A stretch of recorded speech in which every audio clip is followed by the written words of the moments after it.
There is a moment, quiet, insidious, when waiting becomes heavier than the burden that preceded it. When you lie awake, your heart pounding, asking, when will it finally come? Has the universe rejected me? The silence feels intolerable. Yet in the deepest part of that silence, something stirs. What if I told you that the very thing you wait for is already moving toward you, not as a random gift, but as a response to your inner becoming? The signs of its arrival are subtle. They reside not in spectacular events, but in the quiet transformation of your own soul. In this video essay, I will take you through 4 signs that show you what you've been waiting for is coming. But more than that, I will argue that the waiting itself is the crucible shaping you, and that your readiness emerges only when you have learned to endure without breaking. Let us walk together through this path. I invite you to hold your attention, lean into the silence, and discover how the storm might just be leading you to the very gift you've been yearning for. 1. Endurance in the storm, the unseen test. One of the most striking paradoxes in life is that the storms we dread often become the proving ground for our future. When everything around you rages, disappointment, rejection, delays, what matters is whether you collapse or whether you stand firm. Marcus Aurelius reminds us, if you are distressed by anything external, the pain is not due to the thing itself, but to your estimate of it. This shift in viewpoint is essential. The blow is less forceful than our own judgment about it. If you can endure without fracturing your inner balance, that endurance itself is a signal. You have grown in capacity to hold weight. In your life, reflect. Have there been moments when pressure once shattered you, but now leaves you bending slightly, like a reed, but not broken? When the same blow that would have crushed you years ago now passes through you, leaving only awareness, that is sign number 1. This kind of resilience isn't born overnight. It is built through repetition. Small resistances, daily disappointments, tolerated silence. Each time you refuse to collapse, you master another inch of your inner ground. That is the internal proving. Personal reflection. In my own life, I remember phases when rejection seemed constant. Opportunities delayed endlessly, doors closed. In each of those phases, I asked myself, can I endure one more day? Over time, I noticed my capacity stretching. Situations that used to trigger despair now elicited only calm resolve. That shift did not happen because life improved. It happened because I improved. 2. Silence that no longer scares you. The second sign is more subtle but no less powerful. You no longer fear silence or emptiness. When you wait, the world seems to vanish. There is no sound, no movement, just the echo of your longing. For many, that void is intolerable. We curse the silence, fill it with noise, demands, frantic efforts. Yet the Stoics teach us, silence is not void. It is space where strength is gathered. What happens when you walk through a silent season and your spirit does not cave? When nights become empty and you do not chase distractions or collapse into despair, that unshakable calm in the face of nothingness, this is the second sign. It's helpful to distinguish. This is not apathy or resignation. It is not giving up. Rather, it is the freedom to be wholly present when nothing is happening. The mind does not scramble for signs, it rests. The heart does not hollow out, it centers. This transformation echoes what Epictetus said, circumstances don't make the man. They only reveal him to himself. In silence, you see yourself. Not your roles, not your desires, not your plans, but the core beneath them. And discovering that core without flinching is precisely the moment when you are preparing to receive. Personal reflection. I once sat on a remote hilltop for hours watching the sky entirely alone. No sensations, no external movement. At first, my mind roared with distractions. What if nothing ever changes? But slowly, as my breath deepened and my awareness settled, I felt a quiet strength rising. In that emptiness, I realized I could wait. And in that realization, hope became steady. 3. Detachment from outcome. The freedom to let go. Sign number 3 is radical. You stop clinging. This is the kind of detachment that terrifies many, because letting go sounds like losing everything. But this is not surrender, it is mastery. You love, you desire, you wait. But your peace is no longer tethered to the arrival. The moment you can say, even if it never comes, I will still stand, you have crossed a threshold. The thing you wait for no longer owns you. You are no longer a supplicant. You carry an inner dignity that says, bring it or not, I remain intact. Again, Marcus offers insight. If you are distressed by anything external, you have the power to revoke that at any moment. When you cease to allow external outcomes to dictate your well-being, you reclaim sovereignty over your own nature. The universe doesn't yield to desperation. It responds to the one who does not clutch.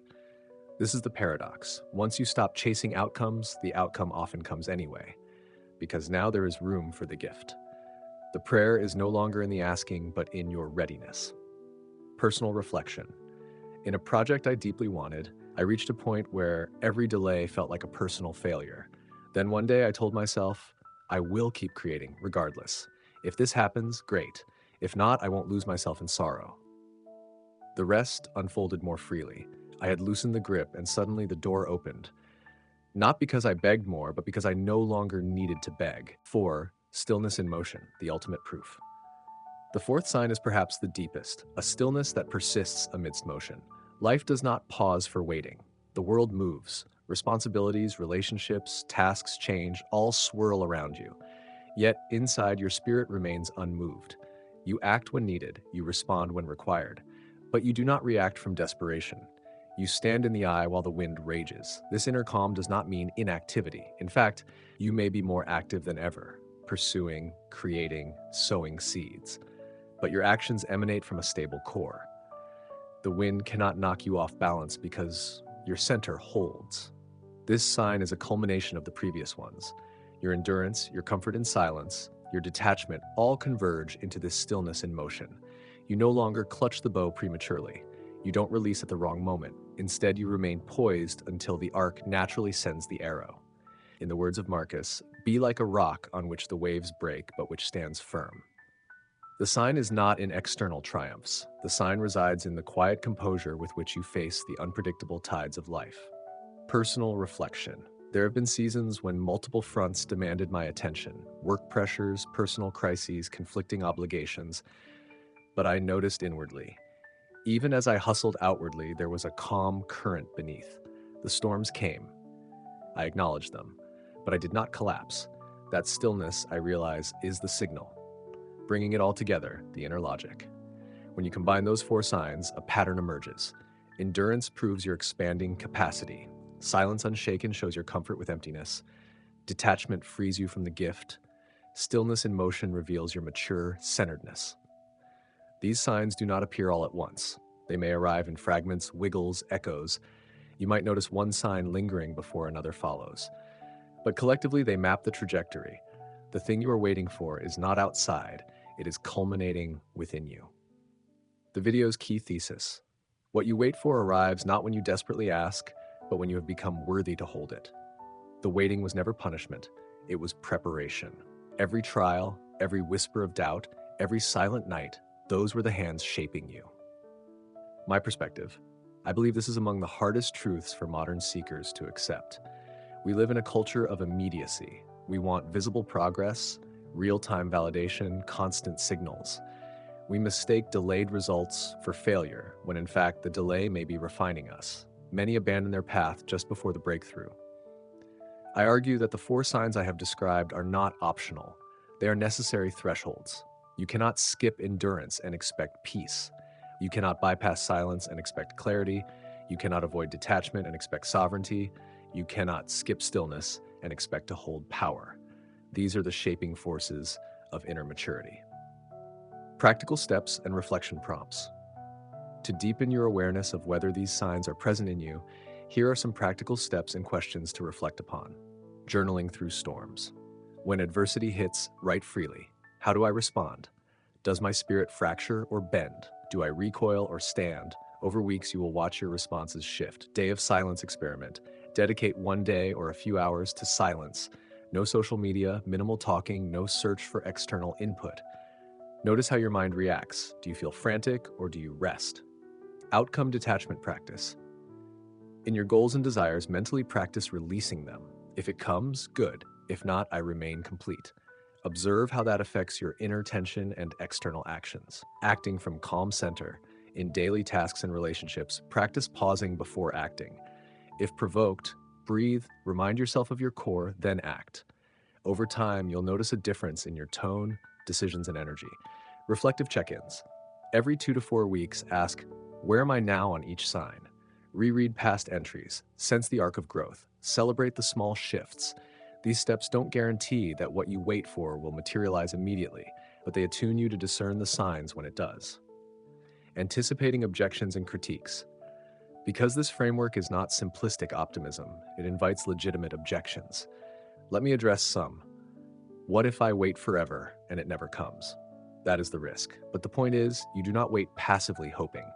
You transform as you wait. Even if the object never arrives, you emerge stronger, more anchored, more alive. The waiting is not life deferred, it is life lived more deeply. Does this mean I do nothing externally? No. This is not passive resignation. You act, you strive, you sow.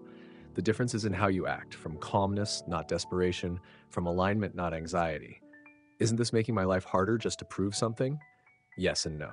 The path is hard, but the hard path often yields deeper fruit. Better to endure wisely than to chase illusions and be broken by them. How do I distinguish stubbornness from perseverance? Perseverance listens. Stubbornness blinds. When you are holding on but cannot shift in response to reality, that's rigidity. When you are rooted in your core, yet flexible in tactics, that is true endurance. You watch your inner tone. If your spirit is pressured, resentful, terrified, that's a red flag. Final invitation. Recognize the sign in yourself. Let me say this plainly. If you find that losses no longer suffocate you, if you can walk through disappointment without losing dignity, if silence no longer wounds you, if your heart no longer demands its fulfillment in deadlines, then believe this. What you have been waiting for is nearer than it has ever been. You have already entered the threshold. The shape within you is ripening. The thing you longed for is not outside so much as alongside, approaching the place you have carved within. You don't need another loud sign. Your own composure is the signal. Stand in the storm. Walk through the silence. Let go of the rope. Remain unmoved while life pulses around you. In that mastery, destiny has no choice but to meet you where you stand. If this resonates with you, I encourage you to stay, to lean into your silence, to let your growth speak more loudly than your yearning. May your patience become strength. May your waiting become readiness. May the gift you long for find you, standing firm in calm sovereignty.